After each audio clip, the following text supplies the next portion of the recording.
ಆದಿಕಾಂಡ ಅಧ್ಯಾಯ 44. ಕಾಣದೆ ಹೋದ ಬೆಳ್ಳಿ ಪಾತ್ರೆ.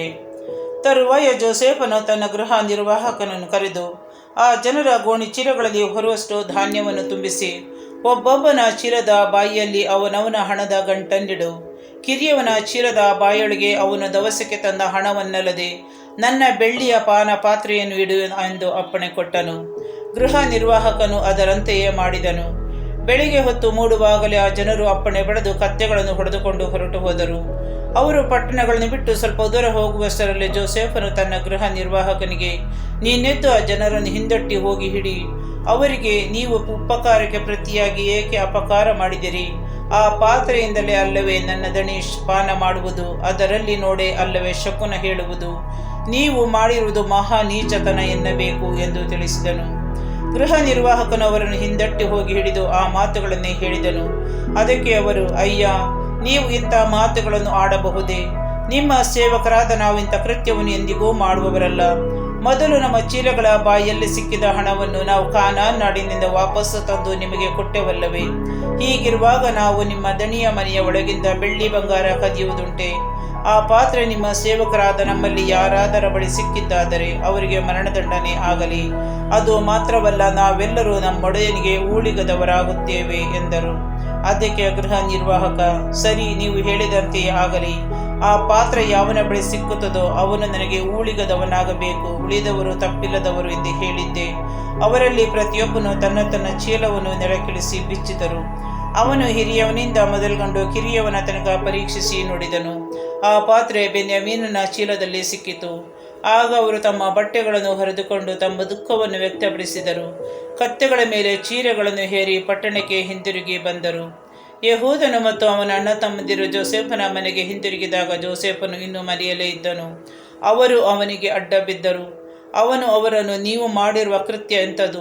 ನನ್ನಂಥವನು ಕಣ್ಣಿ ನೋಡಿ ಗುಟ್ಟನ್ನು ರಟ್ಟು ಮಾಡಬಲ್ಲವನೆಂಬುದು ನಿಮಗೆ ತಿಳಿಯಲಿಲ್ಲವೋ ಎಂದು ಹೇಳಿದನು.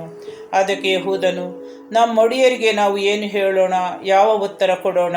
ನಾವು ನಿರ್ದೋಷಿಗಳೆಂದು ತೋರಿಸಲು ಏನು ತಾನೇ ಮಾಡುವುದು? ನಿಮ್ಮ ಸೇವಕರಾದ ನಮ್ಮ ಪಾಪಕೃತ್ಯವನ್ನು ದೇವರೇ ಹೊರಪಡಿಸಿದ್ದಾರೆ. ಆ ಪಾತ್ರೆ ಯಾರ ಬಳಿಯಲ್ಲಿ ಸಿಕ್ಕಿತೋ ಅವನು ಮಾತ್ರವಲ್ಲ, ನಾವೆಲ್ಲರೂ ನಮ್ಮೊಡೆಯನಿಗೆ ಗುಲಾಮರಾದೆವಲ್ಲವೇ ಎಂದನು. ಜೋಸೇಫನು ಹಾಗೆ ಎಂದಿಗೂ ಆಗಬಾರದು. ಆ ಪಾತ್ರೆ ಯಾರ ಬಳಿಯಲ್ಲಿ ಸಿಕ್ಕಿತೋ ಅವನು ಮಾತ್ರ ನನಗೆ ಗುಲಾಮನಾಗಬೇಕು. ನೀವಾದರೂ ಅಡ್ಡಿಯಿಲ್ಲದೆ ನಿಮ್ಮ ತಂದೆಯ ಬಳಿಗೆ ಹೋಗಬಹುದು ಎಂದನು. ಬೆನ್ಯಾಮೀನನ ಪರವಾಗಿ ಯೆಹೂದನ ಮೊರೆ. ಆಗ ಯೆಹೂದನು ಹತ್ತಿರಕ್ಕೆ ಬಂದು, ನನ್ನೊಡೆಯ, ತಮ್ಮ ಸೇವಕರಾದ ನಾನು ಒಂದು ಮಾತನ್ನು ಅರಿಕೆ ಮಾಡಿಕೊಳ್ಳುತ್ತೇನೆ. ನನ್ನ ಮೇಲೆ ಸಿಟ್ಟು ಮಾಡಬೇಡಿ. ತಾವು ಫರೋಹನಿಗೆ ಸಮಾನರು. ಒಡೆಯರಾದ ತಾವು ಸೇವಕರಾದ ನಮ್ಮನ್ನು ನಿಮಗೆ ತಂದೆಯಾಗಲಿ ತಮ್ಮನಾಗಲಿ ಇದ್ದಾರೋ ಎಂದು ಕೇಳಿದಿರಿ. ನಾವು ತಂದೆ ಇದ್ದಾರೆ, ಅವರು ಮುದುಕ. ಮುಪ್ಪಿನಲ್ಲಿ ಅವರಿಗೆ ಹುಟ್ಟಿದ ಒಬ್ಬ ಚಿಕ್ಕ ಹುಡುಗ ಇದ್ದಾನೆ. ಅವನ ಒಡ ಹುಟ್ಟಿದವನು ಸತ್ತು ಹೋದ. ಅವನ ತಾಯಿಯ ಹೊಟ್ಟೆಯಲ್ಲಿ ಹುಟ್ಟಿದವರಲ್ಲಿ ಅವನೊಬ್ಬನೇ ಉಳಿದಿದ್ದಾನೆ. ಅವನ ಮೇಲೆ ತಂದೆಗೆ ಅಪಾರ ಪ್ರೀತಿ ಎಂದು ಹೇಳಿದೆವು. ಅದಕ್ಕೆ ತಾವು ಸೇವಕರಾದ ನಮಗೆ, ನಾನು ಆ ಹುಡುಗನನ್ನು ನೋಡಬೇಕು, ಅವನನ್ನು ನನ್ನ ಬಳಿಗೆ ಕರೆದು ತನ್ನಿ ಎಂದು ಅಪ್ಪಣೆ ಕೊಟ್ಟಿರಿ. ನಾವು ಆ ಹುಡುಗನು ತಂದೆಯನ್ನು ಬಿಟ್ಟು ಅಗಲುವುದಕ್ಕಾಗುವುದಿಲ್ಲ, ಅಗಲಿದರೆ ತಂದೆ ಸತ್ತೇ ಹೋದಾರು ಎಂದು ಒಡೆಯರಾದ ತಮಗೆ ತಿಳಿಸಿದೆವು. ಅದಕ್ಕೆ ತಾವು ನಿಮ್ಮ ತಮ್ಮನು ಬಾರದಿದ್ದರೆ ನೀವು ಮತ್ತೊಮ್ಮೆ ನನ್ನ ಮುಖವನ್ನು ನೋಡಕೂಡದು ಎಂದು ಆಜ್ಞೆ ಕೊಟ್ಟಿರಿ. ತಮ್ಮ ಸೇವಕರಾದ ನಾವು ನಮ್ಮ ತಂದೆಯ ಬಳಿಗೆ ಹೋದಾಗ ಒಡೆಯರ ಮಾತನ್ನು ತಿಳಿಸಿದೆವು. ನಮ್ಮ ತಂದೆ, ನೀವು ಇನ್ನೊಮ್ಮೆ ಹೋಗಿ ಧಾನ್ಯ ಕೊಂಡುಕೊಂಡು ಬಂದಿ ಎಂದಾಗ ನಾವು ಹೋಗಲಾಗದು. ತಮ್ಮನು ನಮ್ಮ ಜೊತೆಯಲ್ಲಿ ಇಲ್ಲವಾದರೆ ಆ ಮನುಷ್ಯನ ಮುಖವನ್ನು ನೋಡಲಾಗದು. ತಮ್ಮನು ನಮ್ಮ ಸಂಗಡ ಬಂದರೆ ಮತ್ತೆ ಹೋಗುತ್ತೇವೆ ಎಂದು ಹೇಳಿದೆವು. ಅದಕ್ಕೆ ತಮ್ಮ ಸೇವಕರಾದ ನಮ್ಮ ತಂದೆ, ನನ್ನ ಪತ್ನಿಯಲ್ಲಿ ನನಗೆ ಇಬ್ಬರೇ ಗಂಡು ಮಕ್ಕಳು ಹುಟ್ಟಿದರೆಂಬುದು ನಿಮಗೆ ತಿಳಿದ ವಿಷಯ. ಅವರಲ್ಲಿ ಒಬ್ಬನು ನನ್ನನ್ನು ಬಿಟ್ಟು ಹೊರಟು ಹೋದ. ಅವನು ನಿಸ್ಸಂದೇಹವಾಗಿ ಕಾಡು ಮೃಗದಿಂದ ಸೀಳಿ ಹಾಕಲ್ಪಟ್ಟಿರಬೇಕು ಎಂದು ತಿಳಿದುಕೊಂಡೆ. ಅಂದಿನಿಂದ ಅವನನ್ನು ನಾನು ಕಂಡಿಲ್ಲ. ಈಗ ಇವನನ್ನು ನನ್ನ ಬಳಿಯಿಂದ ತೆಗೆದುಕೊಂಡು ಹೋಗಬೇಕೆಂದಿದ್ದೀರಿ.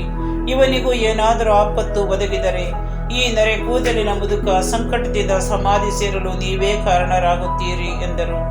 ತಮ್ಮ ಸೇವಕರಾದ ನನ್ನ ತಂದೆಯ ಬಳಿಗೆ ನಾನು ಸೇರಿದಾಗ ಅವರ ಪ್ರಾಣದ ಪ್ರಾಣವಾಗಿರುವ ಈ ಹುಡುಗ ನನ್ನ ಸಂಗಡ ಇಲ್ಲದೆ ಹೋದರೆ ಹುಡುಗ ಬರಲಿಲ್ಲವೆಂದು ಅವರು ಕೂಡಲೇ ಸಾಯುವರು. ಆಗ ತಮ್ಮ ಸೇವಕರಾದ ನಾವು, ತಮ್ಮ ಸೇವಕ ಹಾಗೂ ನೆರೆಗೂದಲಿನ ಮುದುಕಾದ ನಮ್ಮ ತಂದೆ ಸಂಕಟದಿಂದಲೇ ಸಮಾಧಿ ಸೇರಲು ಕಾರಣರಾಗುತ್ತೇವೆ. ಸೇವಕನಾದ ನಾನು ನನ್ನ ತಂದೆಯ ಬಳಿಯಲ್ಲಿ ಈ ಹುಡುಗನಿಗೆ ಹೊಣೆಯಾಗಿದ್ದೇನೆ. ನಾನು ಇವನನ್ನು ನಿಮ್ಮ ಬಳಿಗೆ ಕರೆದುಕೊಂಡು ಬಾರದಿದ್ದರೆ ತಂದೆಗೆ ತಪ್ಪಿದವನ ದೋಷ ಸದಾಕಾಲ ನನ್ನದಾಗಲಿ ಎಂದು ಮಾತು ಕೊಟ್ಟೆ. ಆದುದರಿಂದ ತಮ್ಮಲ್ಲಿ ನಾನು ಮಾಡುವ ಪ್ರಾರ್ಥನೆ ಇದು: ಈ ಹುಡುಗನಿಗೆ ಬದಲಾಗಿ ತಮ್ಮ ಸೇವಕನಾದ ನನ್ನನ್ನು ತಮ್ಮ ಗುಲಾಮನನ್ನಾಗಿ ಇರಿಸಿಕೊಳ್ಳಿ. ಇವನು ತನ್ನ ಅಣ್ಣಂದಿರ ಸಂಗಡ ಹೋಗುವಂತೆ ಅನುಗ್ರಹಿಸಿ.